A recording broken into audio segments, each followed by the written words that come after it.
गुरुदेव। जय गुरुदेव। माता पिता की सेवा करो, उनके आशीर्वाद से फूलो फलो। माता पिता को सताओगे, सीधा नरक में जाओगे।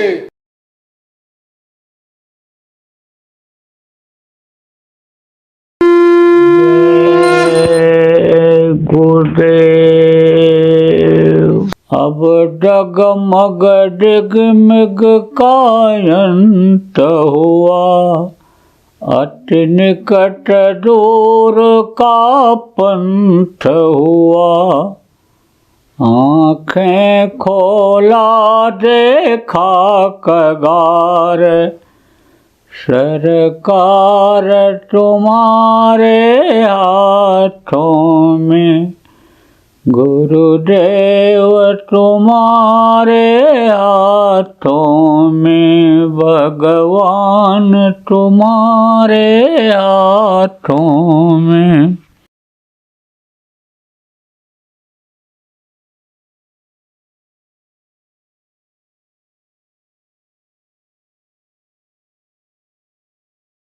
जय गुरुदेव।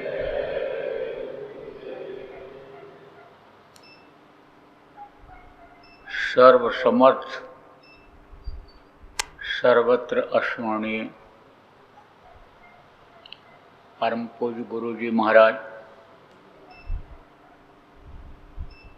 उपस्थित सभी सत्संगी साधक धर्म प्रेमी बच्चों एवं बच्चियों, 15 अप्रैल 2022 सायंकाल की बेला, पूर्णिमा की पूर्व संध्या, आश्रम उज्जैन। ये भारत देश की धर्म धरती पर जीवों के तारने के लिए, जीवों को उबारने के लिए संतों का आगमन होता रहा है। भूले हुए भटके हुए जीवों को संतों ने समझाया, बताया और इस जग के मेला से, झमेला से निकाल करके, धो करके, साफ करके जो आत्माएं गंदी थी उनको अपने बच्चे की तरह से साफ करके और घर जहाँ से आए थे वहाँ पहुँचाने का काम करते रहे। तरह तरह से समझाया, तरह तरह से बताया। जैसे अपने बच्चे को कोई समझाता है, बताता है, मास्टर के पास भेजता है, स्कूल में मास्टर जी लोग समझाते हैं, बताते हैं और उसको ज्ञान देते हैं और वही बच्चा लायक हो जाता है। इसी तरह से संतों ने भी काम किया है। देखो, कहा गया संतों, यह जग थोड़े दिन का मेला। देखो, मेला होता है कुछ समय के लिए होता है, हमेशा नहीं रहता है। मेला लगा, ख़त्म हो गया। नाटक नौटंकी होती है, खेल होता है, खेल दिखाते हैं उसमें, लेकिन वो थोड़े समय के लिए होता है। अब जिसका मन उसी में लग गया, रोज़ जाता मेला देखने, रोज़ खेल देखने जाता है। लेकिन जब कोई इस तरह का मिल जाता है कि जो समझा करके, बता करके, खेल खिलवा करके और उसका मन लगा देता है, क्योंकि बच्चा जो होता है, अबोध जो होता है, अबोध किसको कहते हैं? जिनको ज़्यादा जानकारी नहीं होती है। बच्चे को ज़्यादा जानकारी नहीं होती है तो बच्चा अबोध होता है, लेकिन उसका मन कुछ न कुछ तो कहीं न कहीं लगता ही है, चाहे खाने में लगे, चाहे खेलने में लगे, चाहे माँ बाप के प्यार में लगे, लगता ही है। तो उसी मन को जो मास्टर होते हैं स्कूल के, वो किस्सा कहानी सुना करके, समझा करके, दृष्टांत सुना करके और फिर पढ़ने में लगा देते हैं। ऐसे ही संत करते हैं। मन को लगाने के लिए तरह तरह से दृष्टांत, तरह तरह से यानी समझो उपदेश की बातें संत बताते रहे हैं। आपको समझने की ज़रूरत है प्रेमियों कि जितनी भी चीज़ें हैं जो संतों से जुड़ी हुई हैं, यानी चाहे किस्सा हो, कहानी हो, दृष्टांत हो, लेकिन सब में कुछ न कुछ उपदेश की बातें रहती हैं। समाज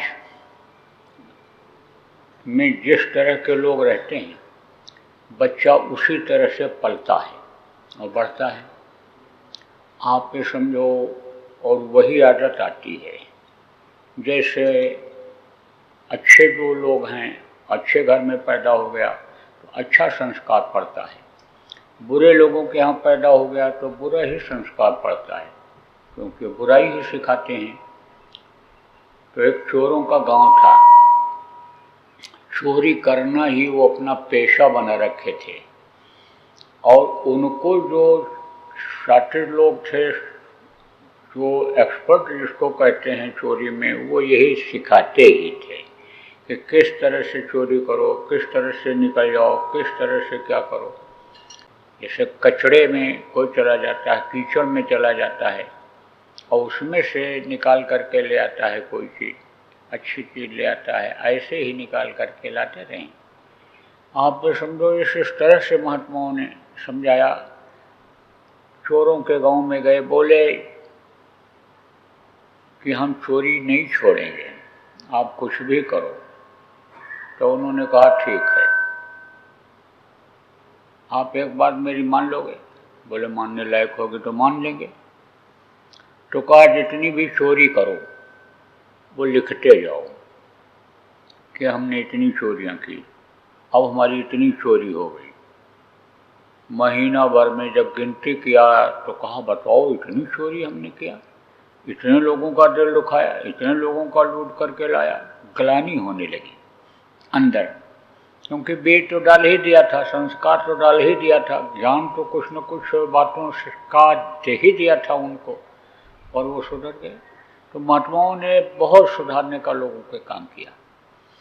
आप ये समझो, नहीं तो जीवों का इस मृतलोक से निकल पाना, अपने घर की तरफ जाना प्रेमियों बड़ा कठिन काम है। चोर का जो था बुढ़ा शातिर चोर, वो लड़कों को अपने समझाया, कहा चोरी करना सफाई से करना, और कितनी भी तकलीफ आवे लेकिन कबूल मत करना, क्योंकि उस समय का यह नियम था कि अगर चोर ने कबूल कर लिया चोरी तो सीधे फांसी पर लटका देते थे, और अगर सबूत मिल गया तो जेल में डाल देते थे, और फिर तरह तरह से कबूल करवाते थे, पूछते थे। तो उसने कहा कबूल मत करना। और ये जो उपदेशक हैं, पूजा पाठ करने वाले, कथा भागवत करने वाले, सत्संग सुनाने वाले, इन लोगों से दूर रहना, नहीं तो तुम्हारा काम भी छुड़वा देंगे समझा समझा कर। कोई भी प्रवचन में मत जाना, सत्संग की बातों को मत सुनना, मंदिरों में मत जाना, कहीं भी धार्मिक स्थान पर कोई धार्मिक मेला हो, तीर्थ स्थान, कहीं जाना मत तुम। तो उसने बात को पकड़ लिया, कहा ठीक है। ये अच्छी बात भी सिखाते हैं, अच्छी बातों को भी सिखाते हैं, उसी में बुराई जोड़ देते हैं। अगर देखो कोई शातिर हो, वस्ताद हो, और वो ये न सिखावे अनुशासन में रहना, तो उसी की बात लोग नहीं मानेंगे, उसी पर हमला कर देंगे। तो पहले तो सब सिखाते हैं, माता पिता की बात, देवो भव, देवता होते हैं, इनकी बात मानना चाहिए, ये है वो है, तरह तरह। तब विश्वास जब हो जाता है आदमी को, बच्चे को, तो उनकी बात को मान लेता है। तो सिखा दिया, कहा कि तुम दूर रहना। गया चोरी करने, बुढ़ा तो हो गया ख़त्म। आखिरी वक्त पर बताया था इन बातों को अपने बच्चों को। तो उसमें से एक लड़का चोरी करने गया तो दीवार को काट दिया, पीछे से अंदर घुस गया, दरवाज़ा खोल दिया कि अगर कोई यानी समझो हमारे ऊपर हमला हुआ या घर वाले जग गए तो भाग जाऊँगा। तो चला गया, अंदर घुस गया, दरवाज़ा खोला तो दरवाजे में आवाज़ आई, खट से आ गई आवाज़। घर वाले जग गए तो अब भगा। उधर कुछ दूर पर पहरेदार पहरा दे रहे थे, खड़े थे। इधर घर वाले पीछा किए, उधर वो खड़े हैं, आने दो घबराना मत, जाएगा कहाँ, अभी इसको पकड़ते हैं। अब बड़े चक्कर में पड़ा। तो इनको सब तरीका मालूम होता है। आदमी उतना होशियार नहीं रहता जितना ये होशियार रहता है, क्योंकि नींद में रहता है, गफलत में रहता है। तो इनको होशियारी रहती है निकल जाने की। बस ध्यान बता दिया, वो अरे तुम निकल जा, भग जा, नहीं तू भी फंस जाएगा, चला जा। कोई है नहीं, अकेले गया था। लेकिन जैसे उधर लोगों का ध्यान बटाते से फट से निकल गया, इस गली से उस गली से, गली से चला गया। अब जाए कहाँ, सब गांव वाले दौड़ पड़े, घरों से निकल पड़े, पकड़ो चोर है, किधर गया, इधर गया। तो वहाँ कुछ दूर पर एक मंदिर था, मंदिर में प्रवचन हो रहा था। उसके समझ में तो यही आया कि अब सिवाय मंदिर में जाने के और कहीं बचत हो नहीं सकती है। फिर सोचा उसने, पिताजी ने कहा था ऐसी जगह पर मत जाना, और देखो प्रवचन हो रहा है, आदमी बैठे हुए हैं और वो कुछ सुना रहे हैं। बोला चलो हम कोई बात नहीं सुनेंगे, कान में उंगली लगा लेंगे और कहीं छुप जाएंगे, वहीं बैठे रहेंगे। तो नज़दीक में जब पहुंचा तो लग गई उसको ठोकर। तो कान में तो ऐसे उंगली लगाया था, उंगली गई निकाल, सुन लिया उसने। उस समय पर जो प्रवचन करने वाले विद्वान थे यही सुना रहे थे कि देवताओं का पैर जमीन पर नहीं लगता है, उनकी परछाई नहीं होती है। देवताओं को वर्णन कर रहे थे। देवता 17 तत्वों के लिंग शरीर में होते हैं, पंचभौतिक शरीर में वो नहीं दिखाई पड़ते हैं, उनकी परछाई केवल मतलब उनकी एक छाया सी एक महसूस होती है, एक शक्ति महसूस होती है उनमें, ये सब बता रहे थे। तो इसके कान में आवाज़ पड़ गई कि देवताओं के परछाई नहीं होती है। गया, छुप के बैठ गया। तब तक इधर से सिपाही लोग और घर वाले सब पहुंच गए। बोले भाई इधर कोई आया है आदमी? तो जो सुन रहे थे उन्होंने कहा हाँ आया है, अभी तो गया अंदर, छुपा हुआ बैठा हुआ था, पकड़ा गया।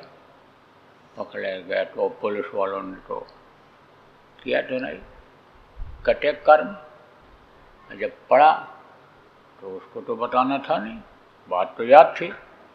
आपने समझो गांठ बांध लिया था उसने। जैसे कहा जाता है कि गुरु की बात को गांठ बांध लो, ऐसे उसने गांठ बांध लिया था, नहीं बताया।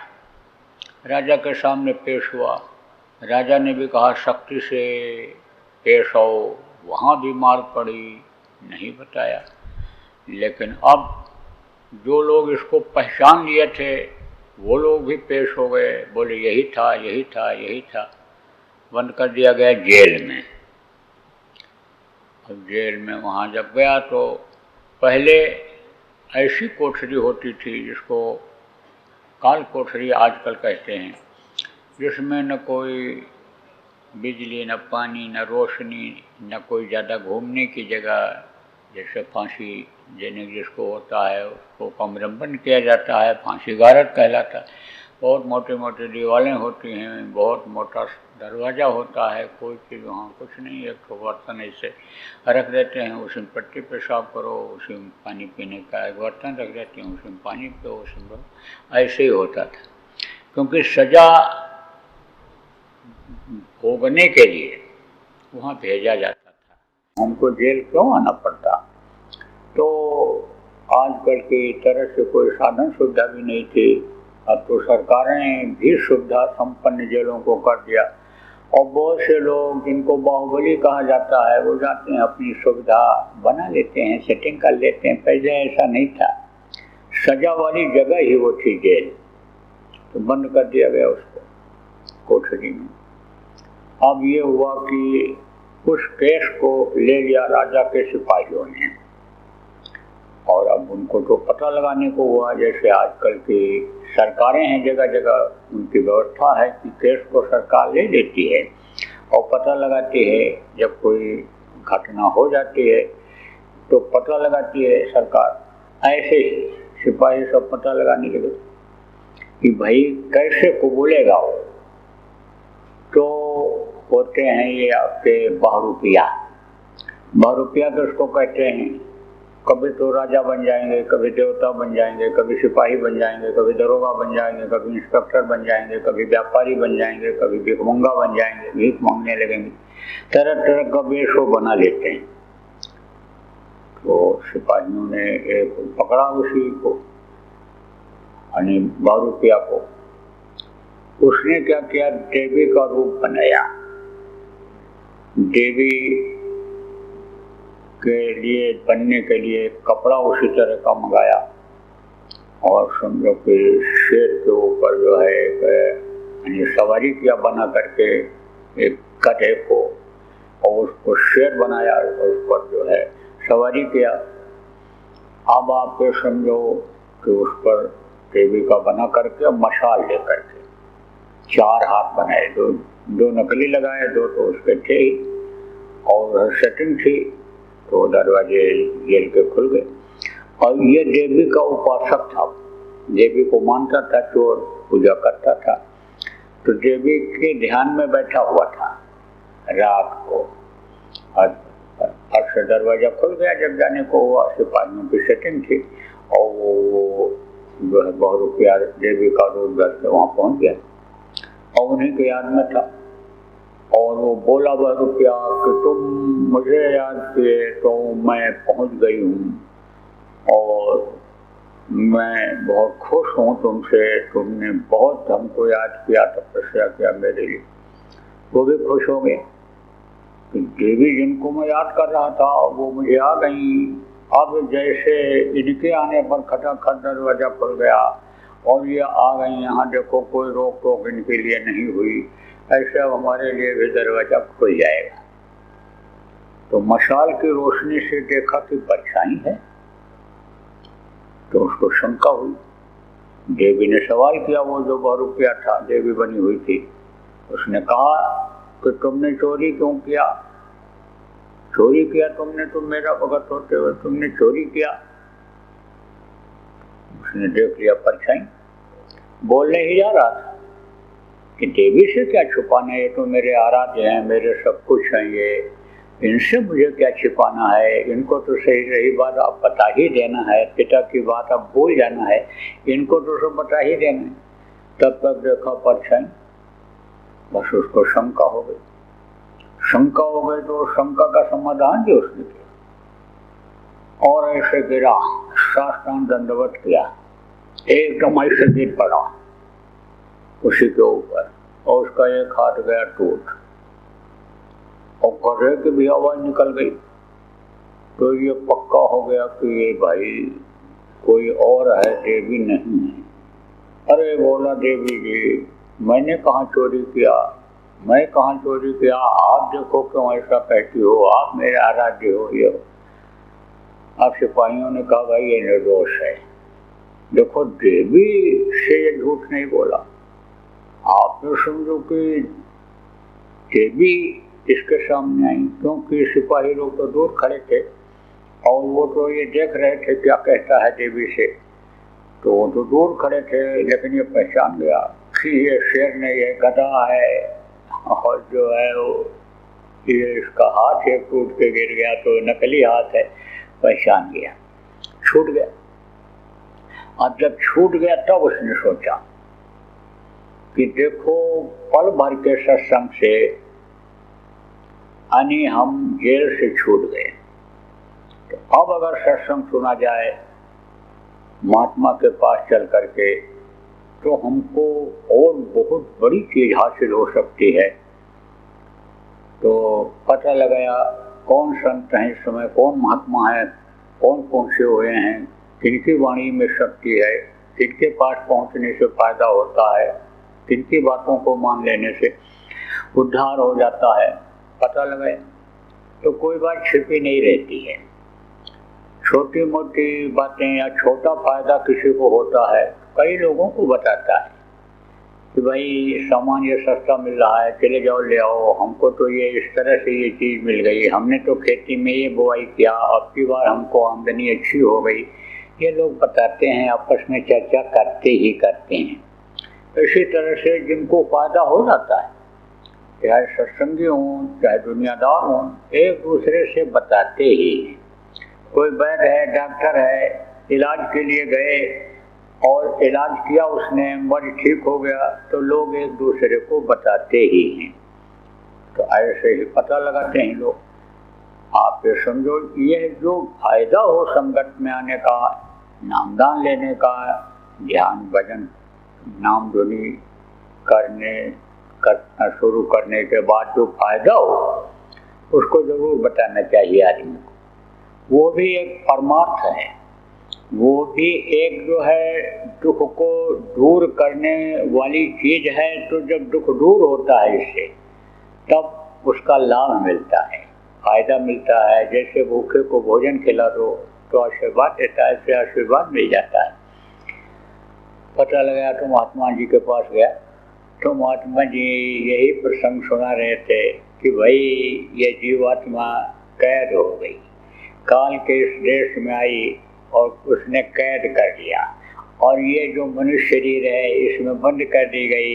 ये एक तरह से जेल खाना है, और जब तक इससे नहीं निकलेगी, अपने घर अपने मालिक के पास नहीं जाएगी, तब तक ये दुख झेलती रहेगी। ये सुना रहे थे कि जैसे कोई गलती बन जाती है या भूल और भ्रम में भी लोग चले जाते हैं, फंस जाते हैं, जेलों में रहते हैं, वहाँ तकलीफ झेलते हैं, साधन सुविधा का अभाव रहता है, कमी रहती है, तकलीफ झेलते हैं। ऐसे ही जीवात्मा झेल रही है। यहाँ आकर जब समझाया, तब उसके अंदर इच्छा हुई कि जीवात्मा के बारे में जानकारी की जाए, कौन है। फिर कहा, दूसरे दिन सत्संग में गया, दूसरे दिन पूछ भी पड़ा जीवात्मा क्या चीज़ है। बताया परमात्मा की अंश है, और ये जीवात्मा इस मनुष्य शरीर को चलाती है। यही अनिशक्ति परमात्मा शक्ति है, शरीर को चलाती है, सब कुछ कराती है। ये समझो जीवात्मा शरीर के अंदर जो है, इसके निकलने का रास्ता भी इसी में है। जब बता दिया जाता है, उस रास्ते पर चलने लगता है जीव, तो समझो कि अपने घर मालिक के पास पहुंच जाता है। जन्म न मरना ये खत्म हो जाता है। ये सब बात जब सुना उसने, तो उसके अंदर इच्छा जग गई कि रास्ता को लिया जाए और करके देखा जाए। तो रास्ता लिया और करने लग गया, पकड़ लिया उस चीज को। तो दृढ़ता तो उसमें थी। अगर वो ये कबूल कर देता तो कोई बुरा ही काम कर रहा था, लेकिन कबूल कर देता तो फांसी पर लटका दिया गया होता। पिता की जो बात थी, समझो उसको उसने सूत्र बना लिया। समझो कि कबूल मत करना, गलत ही था, लेकिन कबूल उसने नहीं किया। वो जो बात पंडित जी के पहुंच गई, जो वो सुना रहे थे, जो कथावाचक थे, विद्वान कह लो, आप जो भी कह लो, वो जो सुना रहे थे, उनकी बात जो उसके कान में पड़ गई, समझो जो विश्वास पात्र माने जाते थे लोगों के, उनकी बात जब पड़ गई कान में कि देवताओं के परछाई नहीं होती, तो उस बात को उसने याद कर लिया। तो प्रेमियों कहने का मतलब ये है कि गुरु महाराज ने जो नामदान दिया, गुरु महाराज के जाने के बाद जो प्रेमियों को नामदान आपको मिला, तो आप लोगों को उस चीज़ को याद रखने की जरूरत है कि जैसे उसको वो बातें याद थी, ऐसे ही याद रखने की जरूरत है। नामदान, आप समझो रूप स्थान, आप समझो कि सुमरन ध्यान भजन, इसको समझ लो कि एक तरह से सूत्र मान लेना चाहिए। चाबी जिसको कहते हैं ना, गुर चाबी जो भूले नहीं, घर ताला छिन में खुल जाही। यानी ये जो ताला लगा हुआ है इस कैद खाने में, यानी इस मानव शरीर रूपी जेल में ये जो जीवात्मा बंद है, उससे निकलने की जो चाबी मिल गई है, इस चाबी से खोलो ताला और बाहर निकल जाएगी ये जीवात्मा, दुख नहीं झेलेगी। जैसे शरीर में दुख ज़्यादा होता है, अन्य शरीरों में इसको दुख उतना नहीं मिलता है, इसमें ज़्यादा दुख मिलता है शरीर में, लेकिन अब बंद हो गई। तो इस ताली को, जिसको चाबी कहते हैं, ये जो नाम है, सुमिरन ध्यान भजन है, आपके समझो, इसको मत बोलो, इससे यानी आपके घट का अंदर का ताला खुल जाएगा। और ताला जब खुल जाएगा, जीवात्मा जब ऊपर जाने लग जाएगी, तब यानी समझो कि इसको सुकून मिल जाएगा, शांति मिल जाएगी। और चूँकि इस शरीर के अंदर रहेगी तो आपको भी शरीर से भी आराम मिलेगा, सुख मिलेगा, शांति मिलेगी। और नहीं तो जैसे गर्मी होती है, गर्मी में आदमी परेशान हो जाता है, ज़्यादा ठंडी भी हो गई उसमें परेशान हो जाता है, भूख नहीं मिटती है, भूख लगती है, परेशान होता है, तो तरह तरह की परेशानी इसको झेलना पड़ता है। यानी जीवात्मा को इस शरीर के अंदर यानी समझो उस तरफ से ध्यान हट जाता है, मन इसके साथ लगा हुआ है, मन इन कामों को कराता है, तो ये फंसी रह जाती है। तो कहने का मतलब ये है कि आप भाग्यशाली हो और आपको नाम मिला और आप इस नाम की करो कमाई। नामदान लेना कोई यानी बहादुरी का काम नहीं होता है, उसको निभाना जरूरी होता है, करना जरूरी होता है। तो जब आप यहाँ संकल्प बना करके जाओगे, इन बातों को याद करके जाओगे, तब जब करोगे तब उसका लाभ मिलेगा। देखो यानी आप समझो कि जैसे कुछ नशे वाली चीज़ें होती हैं, भांग होती है, तो भांग को घोटो तो उसका नशा बढ़ता जाता है। पत्ती होती है, उसको पीसो तो उसका नशा जितने पीसोगे बढ़ेगा। घोलो और घोल करके मुंह में ले करके कुल्ला कर दो तो नशा नहीं करेगा। भांग पीने से नशा करता है। ऐसे ही इस नाम का नशा, इस नाम का प्रकाश, इस नाम की खुशबू, इस नाम की महिमा आपके समझ में तब आएगा कि जब नाम की कमाई करोगे। नाम की कमाई किसको कहते हैं? यही सुमिरन और ध्यान और भजन। तो जितना बताने के लिए यानी आदेश है, हुक्म है, उतना आप पुराने प्रेमी इनको बता सकते हो, यही पक्का कर सकते हो। और करेंगे तो मिलेगा जरूर। गुरु महाराज की दया से बहुत मिल रहा है, लोगों करने वालों को मिल रहा है। बोलो जय गुरुदेव, जय गुरुदेव, जय गुरुदेव, जय गुरुदेव, जय जय गुरुदेव।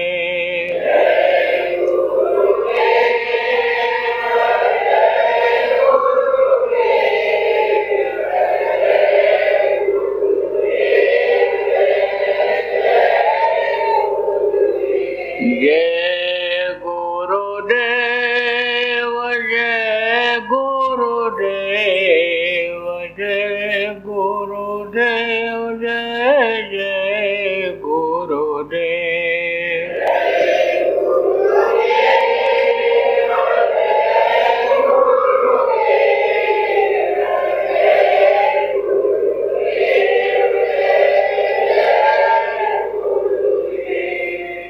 जय गुरुदेव।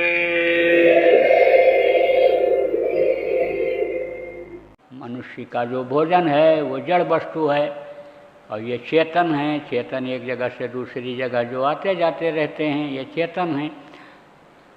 तो मनुष्य चेतन है, जड़ खाने का अधिकारी है। धान, गेहूँ, चना, ज्वार, बाजरा ये जड़ है। एक जगह से दूसरी जगह जब तक न ले जाओ पौधा उखाड़ के, तब तक जा नहीं सकता है।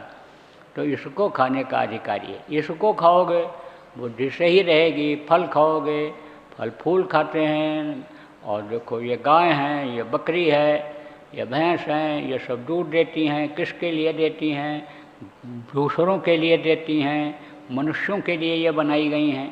दूध पियो, हजम कर सको 100 गिलास दूध पी लो। आप 2 किलो घी हजम कर सको रोज़ खाओ, कोई मनाही नहीं है। लेकिन मांस आबाद से मत खाना, मछली आबाद से मत खाना, अंडा मत खाना, बहुत गंदी चीज़ है। आप ये समझो कि ये माताएं मासिक धर्म होती हैं और ख़राब खून जब इकट्ठा हो जाता है तो बच्चा बन जाता है। और मुर्गियों का ख़राब खून और उनके टट्टी पेशाब का यानी खराब हिस्सा, यानी मलमूत्र का खराब हिस्सा जब इकट्ठा होता है, उसको अंडा खाने वालों को पी लो, छी छी छी छी छी छी बोलेंगे। पिएगा कोई? नहीं पिएंगे। और अंडा कहते हैं चिकना रहता है, सफ़ेद रहता है, तो ये क्या है? शाकाहारी है। कहते हैं ये शाकाहारी है।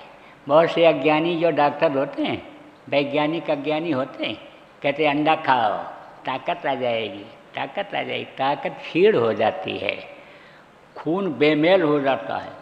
और जब बेमेल खून हो जाता है तो जैसे कोई पतले पाइप में आप तेज़ी से हवा भरो तो फट जाता है। पतले पाइप से पानी की तेज धार छोड़ो तो पाइप फटेगा, फूलेगा। जब फूलेगा तो जगह बनाएगा। ऐसे ये नसें जब फूलती हैं, नसों में जब जगह बनती है तो तरह तरह के विकार पैदा हो जाते हैं। इंजन में आने समझो कि बदलाव आ जाता है। ये शरीर के पुर्जे क्या हैं? इंजन की तरह से हैं। जैसे गाड़ी के इंजन हैं, गाड़ी को चलाते हैं, चलाता है इंजन, ऐसे ये पुर्जे हैं, शरीर को चलाते हैं। तो शरीर ठीक से नहीं रह पाता, स्वस्थ नहीं रह पाता है। और बुद्धि भी खराब होती है। जैसा खाओ अन्न वैसा होए मन, जैसा पियो पानी वैसी होए वाणी। तो अन्न के दोष से देखो भीष्म पितामह जैसे योगी की बुद्धि खराब हो गई थी। आप समझो कि द्रौपदी की लाज नहीं बचा पाए थे जब दुर्योधन पापी का अन्न खा रहे थे। तो जानवरों का मांस कोई खाएगा तो बुद्धि सही रहेगी। इसलिए भाई दिल दिमाग और बुद्धि को सही रखने के लिए और समझो ईश्वरवादिता को बनाए रखने के लिए जो वास्तव में मानव धर्म है, सत्य अहिंसा परोपकार और सेवा, इसको बनाए रखने के लिए आप अब मांस मत खाना, मछली मत खाना, अंडा मत खाना।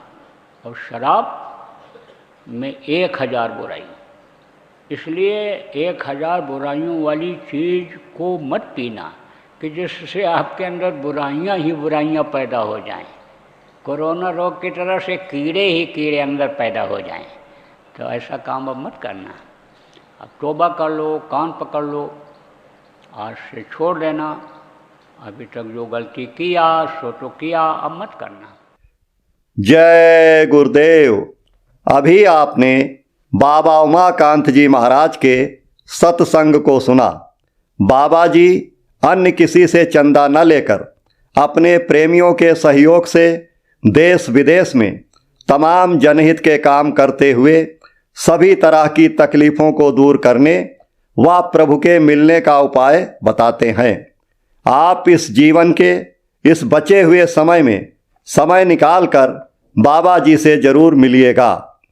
आपके सुझाव के लिए व्हाट्सएप नंबर 9575600700। जय गुरुदेव, जय गुरुदेव। जय गुरुदेव, जय गुरुदेव, जय गुरुदेव, जय जय गुरुदेव।